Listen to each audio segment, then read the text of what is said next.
Maituturing na dugong bughaw o royalty sa Amerika ang pamilya Kennedy.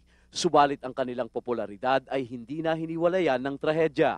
Masasabi na sigurong ang Kennedy nga ang pinakasikat na pamilya sa Estados Unidos. Subalit sa tindi ng mga trahedyang kaakibat ng pagiging sikat, mismong ang mga miyembro na ng naturang pamilya ang nagtatanong ngayon.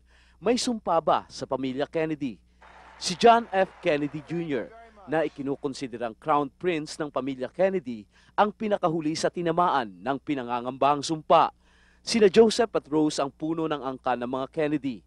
4 sa kanilang 6 na anak ang namatay sa trahedya. Unang nasawi si Joseph Kennedy Jr. nang mag-crash ang kanyang bomber plane noong kasagsagan ng ikalawang digmaang pandaigdig. 29 years old lang siya noon. Namatay rin sa isang plane crash si Kathleen Kennedy noong 1948 sa edad na 28. At hindi na siguro malilimutan pa sa kasaysayan ng Amerika ng milyong-milyong Amerikano ang nagluksa sa pagkamatay ng kanilang magiting na Pangulo, si John F. Kennedy. Noong 1963, inassassinate siya sa Dallas, Texas.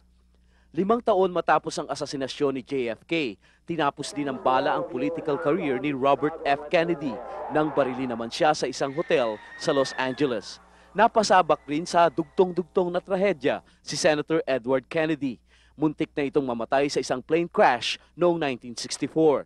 Noong 1969, isang aide ng pamilya Kennedy ang nasawi matapos tumalon sa isang tulayang kotseng minamaneho ni Ted Kennedy sa Massachusetts.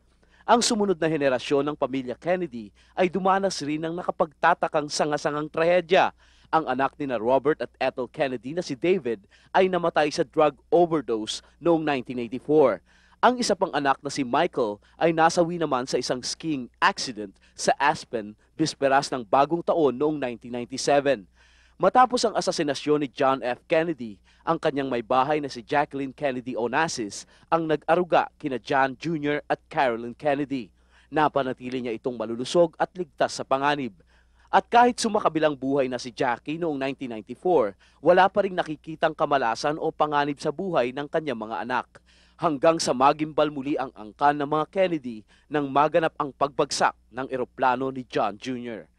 Bagamat walang hilig sa politika si John F. Kennedy Jr., pinaniniwala ang malaki siyang kawalan sa tatak na iniwan ng kanyang amang si JFK sa puso at damdamin ng mga Amerikano. Para sa alas 5:30, Mark Logan, ABS-CBN News.